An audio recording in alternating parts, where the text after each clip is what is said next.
Friends, welcome back to my channel. आज का video class 10 biology का सबसे इम्पॉर्टेंट चैप्टर है, हेरिडिटी पर है। इस चैप्टर में हम समझेंगे कि ट्रेड्स जो करेक्टर्स जो होते हैं वो कैसे जनरेशन टू जनरेशन जो हैं वो पास होते हैं।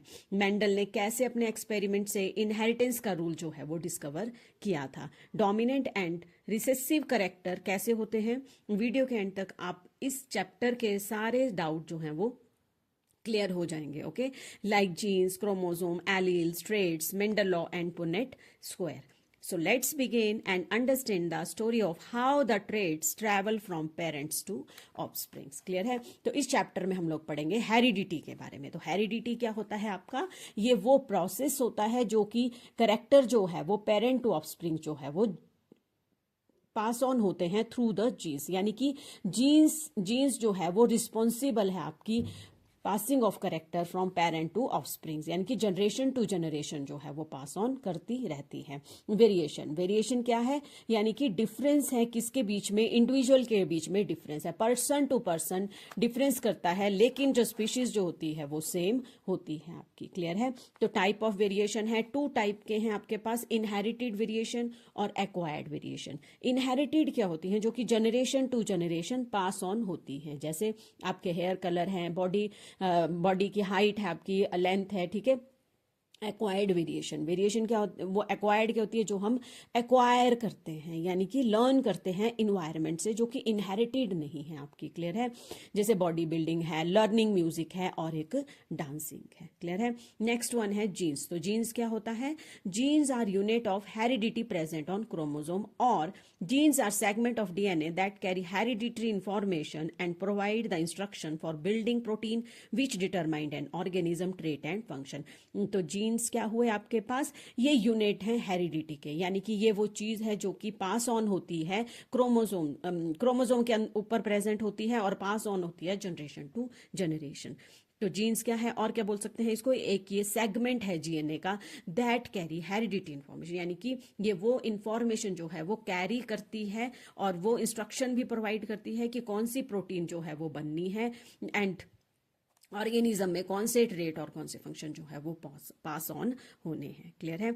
तो ये है आपके पास कोई भी सेल के बीच में है न्यूक्लियस में होता है जीन्स, उसमें डीएनए, और ये है जीन सेगमेंट ऑफ डीएनए। तो हमने क्या पढ़ा? हेरिडिटी के बारे में पढ़ा हमने, वेरिएशन पढ़े हमने, क्लियर है, जीन्स पढ़े हमने, और हमने स्ट्रक्चर ऑफ ये पढ़ा कि हमारा जो सेगमेंट है या डीएनए और जीन्स न्यूक्लियस कहाँ जैसे ये प्रेजेंट होते हैं। तो हेरिडिटी क्या है आपका? ये वो प्रोसेस है जिसमें करेक्टर जो है वो पास ऑन होते हैं जनरेशन टू जनरेशन। क्लियर है? वेरिएशन क्या है? ये डिफरेंस है, इंडिविजुअल में क्या डिफरेंस है और करेक्टर्स कैसे डिफरेंट होते हैं, और पर स्पीशीज जो होती है वो सेम होती है। क्लियर है? आपको जो है वो डायरेक्ट डेफिनेशंस भी पूछी जाती हैं। फिर टू टाइप की वेरिएशन हो गए आपके पास, इनहेरिटेड हो गई और हो गई एक्वायर्ड। तो इनहेरिटेड हो गई जो कि पास ऑन होती है जनरेशन टू जनरेशन, एक्वायर्ड होती है जो हम लर्न करते हैं इन्वायरमेंट से। ठीक है? जैसे बॉडी बिल्डिंग है, म्यूजिक लर्निंग है, डांसिंग है, सिंगिंग है। और जीन्स क्या है? वो पार्ट है डीएनए का जो कि पास ऑन होता है जनरेशन टू जनरेशन। क्लियर है? इतना समझ में आ गया? नेक्स्ट वन इज क्रोमोसोम क्या होता है? ये थ्रेड लाइक स्ट्रक्चर होते हैं जो कि न्यूक्लियस ऑफ सेल में प्रेजेंट होते हैं और एक जेनेटिक इंफॉर्मेशन जो है ये कैरी करते हैं। तो क्या हुए chromosome? They are thread like structure which are present in the nucleus of cell. Clear है? और वो कैरी करते हैं genetic information from generation to generation. तो डीएनए है, डीएनए में प्रोटीन कौन सा प्रेजेंट होता है? हिस्टोन प्रोटीन प्रेजेंट होता है, और ह्यूमन में 46 क्रोमोसोम होते हैं और 23 उनका पेयर होता है। क्लियर है? इसमें कंफ्यूजन ये होता है कि हाउ मेनी, अगर पूछा हो एग्जामिनर ने कि how many chromosome are present in human, तो हमने अगर पेयर पूछा होगा तो 23 देने हैं, और अगर नंबर पूछा होगा तो 46 नंबर देना है। क्लियर है? ये डाउट क्लियर हो गया? फिर इस 23 पेयर में से जो 22 पेयर हैं वो ऑटोजोम है। ऑटोजोम क्या होते हैं आपके पास? ये वो सेल होते हैं जो हर ऑर्गन में प्रेजेंट होते हैं, लेकिन सेक्स सेल में प्रेजेंट नहीं होते हैं, रिप्रोडक्टिव सेल में प्रेजेंट नहीं होते हैं। ये वो डिफरेंट है जो सेक्स क्रोमोसोम में प्रेजेंट होता है। क्लियर है? 23 का पता चल गया। 23 में से 22 जो होते हैं वो ऑटोसोम होते हैं और 1 पेयर जो होता है वो सेक्स क्रोमोसोम होता है। इसमें मेल और फीमेल में एक्स होता है और मेल में एक्स वाई होता है। क्लियर है? तो ये रहा आपके पास क्रोमोसोम का स्ट्रक्चर। और ये एक्स वाई देखो, मेल में जो है अगर ये वाई करेक्टर जो है वो पेरेंट से ऑफस्प्रिंग्स में जाता है तो चाइल्ड जो होगा वो मेल होगा, और अगर एक्स ही ट्रांसमिट हो रहा है तो वो फीमेल ही होगा। क्लियर है? ये है आपके पास स्ट्रक्चर ऑफ क्रोमोसोम, जिसमें क्या है, ये सेंटर में सेंट्रोमियर, ये जो है ये क्रोमेटिड होती हैं, और जो टिप पे है वो टीलोमियर होती हैं। तो क्रोमोसोम के बारे में समझ में आ गया? क्लियर है? क्या होता है क्रोमोसोम? थ्रेड लाइक स्ट्रक्चर हैं जो कि प्रेजेंट होते हैं न्यूक्लियस के सेल में, और जेनेटिक इंफॉर्मेशन जो है वो कैरी करते हैं। डीएनए में प्रोटीन कौन सी होती है? हिस्टोन। ह्यूमन में क्रोमोसोम कितने होते हैं? 46 और 23 पेयर। 22 उसमें से ऑटोसोम आ गए और 1 पेयर जो है वो सेक्स क्रोमोसोम आ गया। फीमेल में एक्स होते हैं और मेल में एक्स वाई होता है आपके पास। क्लियर है? Next one is DNA. तो फुल फॉर्म 1 नंबर में पूछी जाती है आपसे, तो डीएनए की फुल फॉर्म है डीऑक्सी राइबो न्यूक्लिक एसिड। ये क्या करता है? ये एक तो स्टोर करता है इंफॉर्मेशन को और ट्रांसमिट करता है। एक स्टोर कर देगा इंफॉर्मेशन को, जो भी इंफॉर्मेशन है आपके पास बॉडी में, जेनेटिक उसमें, और जेनेटिक इंफॉर्मेशन जो है वो जनरेशन टू जनरेशन पास करेगा। ये एक डबल हेलिक्स स्ट्रक्चर होता है। डबल हेलिक्स कैसे होगा आपके पास? ऐसे करके। ठीक है, ये डबल हेलिक्स स्ट्रक्चर है आपके पास। क्लियर है? नेक्स्ट वन, और ये था आपके पास structure is given by Watson and Crick. किसने दिया था ये स्ट्रक्चर? वॉटसन एंड क्रिक ने इसको दिया था। ये हो गया आपके पास क्या क्या हो गया आपके पास? हेरिडिटी हो गया, वेरिएशन हो गया, जीन्स हो गया, और हो गया chromosome. Next one is allele. तो एलील क्या होते हैं आपके पास? ये 2 और डिफरेंट फॉर्म ऑफ जीन्स समझ लो आप इसको। ठीक है? ये क्या होती है? एक जीन है जिसके 2 और 3 डिफरेंट फॉर्म है, बस उसको हम एलील बोलेंगे। सिर्फ टर्म में है कि एक जीन को हम जीन बोलेंगे, और लेकिन इसकी 2 to 3 अल्टरनेटिव फॉर्म होंगी तो उसको हम एलील्स बोलेंगे। जो कि कहाँ प्रेजेंट होता है? सेम पोजीशन पे ही प्रेजेंट होता है, ऑन द क्रोमोसोम के सेम पोजीशन में ही प्रेजेंट होगा आपके पास। ठीक है? तो एलील समझ में आ गया कि क्या होती हैं एलील्स की। एक ही जीन्स की 2 to 3 अल्टरनेटिव फॉर्म्स होती हैं। क्लियर है? 2 टाइप के हो गया, होमोजाइगस एंड हिट्रोजाइगस। अब देखो होमोजाइगस क्या है और हिट्रोजाइगस क्या है। होमोजाइगस होता है सेम, होमो का क्या मतलब है? सेम, और हिट्रो का क्या मतलब है? डिफरेंट। तो यानी कि they have same identical alleles. Alleles जो होगी डिफरेंट फॉर्म ऑफ जीन्स हो गई, लेकिन सेम होती हैं। जैसे कैपिटल ए स्मॉल ए। ठीक है? तो ये है आपके पास, अगर हम ये क्रोमोसोम का स्ट्रक्चर है तो ये सेम प्रेजेंट होंगी। अगर कैपिटल है तो स्मॉल है। और हिट्रोजाइगस एलील में हो गई कि 2 फॉर्म ऑफ एलील्स प्रेजेंट होंगी, 2 डिफरेंट फॉर्म ऑफ एलील्स। जैसे अगर ए कैपिटल ए है तो स्मॉल ए है, अगर स्मॉल है तो कैपिटल ए है, ये वाला। क्लियर है? इतना समझ में आ गया आपको? एलील्स के बारे में पता चल गया। इसमें डेफिनेशन पूछ लेते हैं आपकी। तो क्या है एलील? ये जीन्स की 2 to 3 डिफरेंट फॉर्म है, अल्टरनेटिव फॉर्म्स हैं। क्लियर है? 2 टाइप होगी, होमोजाइगस हो गया, हिट्रोजाइगस हो गया। होमो का मतलब है सेम आइडेंटिकल एलील्स होंगी, और ये डिफरेंट होंगी। क्लियर है? हमारे पास है genotypic, phenotypic, dominant traits and recessive traits. ठीक है? अब जीनोटिपिक क्या होते हैं? जीनोटिपिक होते हैं हमारे पास जेनेटिक मेकअप, यानी कि जो जीन्स जेनेटिक इंफॉर्मेशन में, यानी कि जेनेटिक में प्रेजेंट होंगे, जीन्स में प्रेजेंट होंगे, जीनोम में प्रेजेंट होंगे, सॉरी। जो हो गया capital T small T. Clear है? Next one is phenotypic. Phenotypic होंगे आपके पास, वो विजिबल होंगे आपके पास। ठीक है? या तो टॉल होंगे या ड्वार्फ होंगे। क्लियर है? यानी कि अगर हम पी के प्लांट को ग्रो करवाते हैं, तो अगर हम या कोई भी प्लांट को ग्रो करवाते हैं, क्लियर है, तो उसमें हम देखेंगे कि हमको विजिबल एक्सप्रेशन क्या होंगे, कि आधे प्लांट जो होंगे वो टॉल होंगे और आधे कैसे होंगे? ड्वार्फ होंगे। क्लियर है? Next one is dominant and recessive. Dominant traits वो ट्रेट्स होते हैं जो खुद को एक्सप्रेस कर पाते हैं। क्लियर है? जो कि स्ट्रॉन्ग जीन्स होती हैं। और रिसेसिव ट्रेट्स क्या होते हैं? जो खुद को एक्सप्रेस नहीं कर पाएंगे, जो कि हिडन जीन्स होती हैं। क्लियर है? तो genotypic, phenotypic, dominant and recessive. Genotypic आपके जीनोम में प्रेजेंट होती है लेकिन वो हमको विजिबल नहीं होती है, ठीक है। फिनोटिपिक क्या होती है, आपके पास विजिबल एक्सप्रेशन होता है। डोमिनेंट जो खुद को एक्सप्रेस कर पाते हैं, स्ट्रॉन्ग जीन्स होती हैं। और रिसेसिव जो खुद को एक्सप्रेस नहीं कर पाते हैं, हिडन जीन्स होती है, ठीक है। तो ये टर्म्स जो हैं आपको 1-1 मार्क्स की पूछी जाती हैं। जीन्स क्या है, एलील्स क्या है, क्रोमोसोम क्या है, genotypic, phenotypic, dominant and recessive. तो आपने इस तरीके से इसको लर्न जो है वो कर लेना है। क्लियर है, समझ में आ गया। अब हम पढ़ेंगे जो मेन है इसका टॉपिक, मेंडल। मेंडल जो थे वो फादर ऑफ जेनेटिक्स है, 1 नंबर में पूछा जाता है आपसे। जॉर्ज मेंडल, मेंडल भी लिखोगे तब भी चलेगा। क्लियर है। कौन से प्लांट के ऊपर उन्होंने ये किया था, आपके पास एक्सपेरिमेंट किया था, पी का। और इसका साइंटिफिक नेम है आपके पास पाइसम स्टाइवम। ओके, ये भी आपको 1 नंबर में पूछा जाता है साइंटिफिक नेम। अब इसमें है कि इन्होंने पी का ही प्लांट क्यों चुना, और भी तो चुन सकते थे लेकिन क्यों इन्होंने चूज किया पी का ही प्लांट। इनके पास 3-4 रीजन थे। एक तो इनकी लाइफ साइकिल बहुत छोटी थी, ठीक है। कॉन्ट्रास्टिंग करेक्टर, कॉन्ट्रास्टिंग करेक्टर क्या होते हैं आपके पास, या तो टॉल होंगे या ड्राफ होंगे, या राउंड होगा या रिंकल्ड होगा, येलो, ग्रीन, वायलेट, व्हाइट, ये जो होंगे ये सारे कॉन्ट्रास्टिंग ट्रेट्स होंगे, ठीक है। और बहुत सारे सीड प्रोड्यूस करते हैं, कुछ खराब भी हो गए तो भी हम दोबारा से इसको मतलब बहुत सारे सीड को हम यूज कर सकते हैं। क्रॉस पॉलिनेट, ठीक है। इसमें था self, easy to cross pollinate. अब सेल्फ पॉलिनेशन और क्रॉस पॉलिनेशन में डिफरेंस भी आता है आपको, तो मैंने करवाया हुआ है आपको, तो वहां से आप लोग देख सकते हैं। क्रॉस पॉलिनेशन क्या होता है कि transfer of anther from, transfer of pollen grains from anther to stigma of different flower, ठीक है। डिफरेंट फ्लावर से वो पॉलिनेट करते हैं, ठीक है। तो इसलिए जो है वो मेंडल ने पी का प्लांट चूज किया था। क्लियर है। ये क्वेश्चन भी आता है, इनडायरेक्ट वे में पूछा जाएगा आपसे। फिर है 7, कितने करेक्टर थे कॉन्ट्रास्टिंग, 7 कॉन्ट्रास्टिंग करेक्टर थे, ठीक है। कौन कौन से थे, वैसे कौन कौन से पूछे नहीं जाते पर फिर भी आपको पता होना चाहिए। ये जो फ्रंट में लिखे हैं हमने ये सारे डोमिनेंट हैं, और जो पीछे लिखे हैं वो सारे रिसेसिव हैं।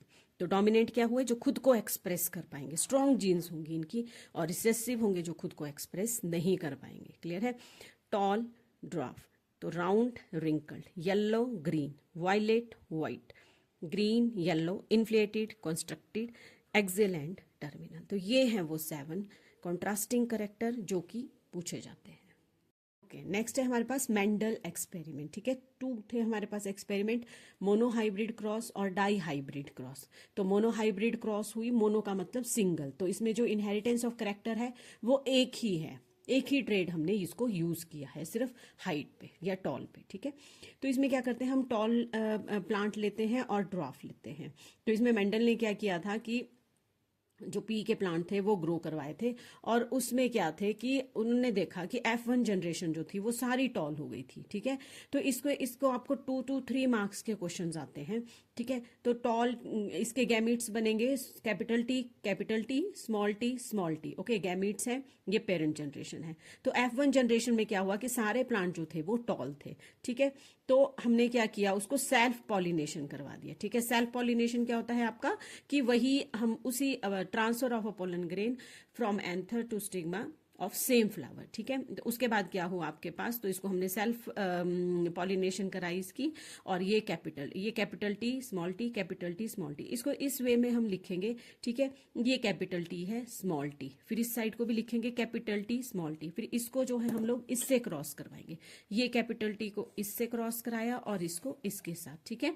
वैसे ही ये इसको और ये ऐसे, तो ये क्या बन गया, capital T, capital T, capital T, small T, capital T, small T, और ये small T, small T. Clear है। तो इसमें हम लोग 2 रेशोज निकलती हैं हमारे पास, phenotypic ratio and genotypic ratio. Phenotypic होती है जो हमको विजिबल है, तो इसमें हमको क्या विजिबल है कि 3 प्लांट जो हैं वो टॉल हैं और एक जो है वो ड्वार्फ है, ठीक है। तो टॉल और शॉर्ट है जिसकी रेशो निकलती है 3:1। क्लियर है। और जीनोटिपिक जो कि जीनोम में हुई, क्लियर है, जो कि हमको विजिबल नहीं है, दैट इज टॉल है, हाइब्रिड है और एक ड्वार्फ है, तो 1:2:1। तो इसमें क्या पूछा जाता है आपको, एक तो पूरा पुनेट स्क्वायर बनाना आता है आपको, तो इसमें कैपिटल टी लिख देना, यहां तक तो बच्चे कर लेते हैं, उसके बाद ये कंफ्यूज हो जाते हैं। क्लियर है। तो capital T, small T, capital T, small T, और फिर इसको आप लोगों ने इसको ऐसे क्रॉस कर लेना है। क्लियर है। फिनोटिपिक और जीनोटिपिक रेशो पे एक एक क्वेश्चन जो है वो 1-1 मार्क का क्वेश्चन जो है वो आता है। तो this is mono hybrid ratio. के पास डाई हाइब्रिड क्रॉस। डाई का मतलब हुआ टू, तो कितने करेक्टर की इनहेरिटेंस हुई? टू। जैसे सीड शेप और सीड कलर, तो राउंड ले लिया हमने जो कि डोमिनेंट है, और एक रिंकल्ड ले लिया जो कि आपके पास रिसेसिव है। ठीक है, तो सीड कलर ले लिया हमने येलो एंड ग्रीन। क्लियर है? तो इसमें हमने गैबिट्स बनाए, इसके ये बने आपकी parent generation, R capital R capital R capital Y capital Y. इसके दो दो लेते हैं हम। ठीक है, small R small Y small Y. तो इसके गैमिट्स, एक कैपिटल आर यहां से आया और कैपिटल वाई यहां से आया। इसमें स्मॉल आर यहां से आया और स्मॉल वाई वहां से आया।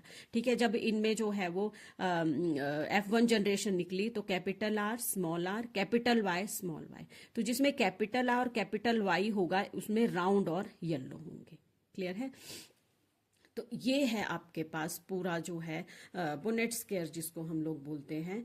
ठीक है, तो इसमें क्या होता है आपके पास, इसमें हम लोग इसको फिर हम क्रॉस पॉलिनेशन कराते हैं। क्लियर है? तो इसमें इसको लिखते कैसे हैं? Capital R small R small R, capital R small R. पहले आप ये लिखेंगे, फिर capital Y small Y, capital Y small Y. इस साइड को भी यही लिखेंगे, capital Y small Y, capital Y and small Y. Clear है? समझ में आ गया? कैपिटल आर लिखेंगे, capital R small R capital R small R. फिर लिखेंगे capital Y small Y capital Y small Y, capital Y small Y capital Y and small Y. अगर ये आप लोगों को बनाना आ गया फिर ये आपको इजीली बन जाएगा आपसे। क्लियर है? तो कॉपी पेंसिल ले लीजिए और आप लिख लीजिए इसको, capital R small R small R, capital R small R. फिर लिखिए capital Y small Y, capital Y small Y, capital Y small Y, capital Y and small Y.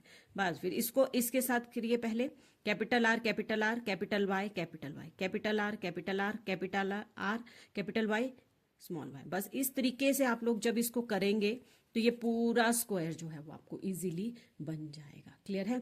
तो इसमें हम लोग देखो राउंड और येलो, तो राउंड और येलो क्या होंगे? जिसमें कैपिटल आर और कैपिटल वाई होगा।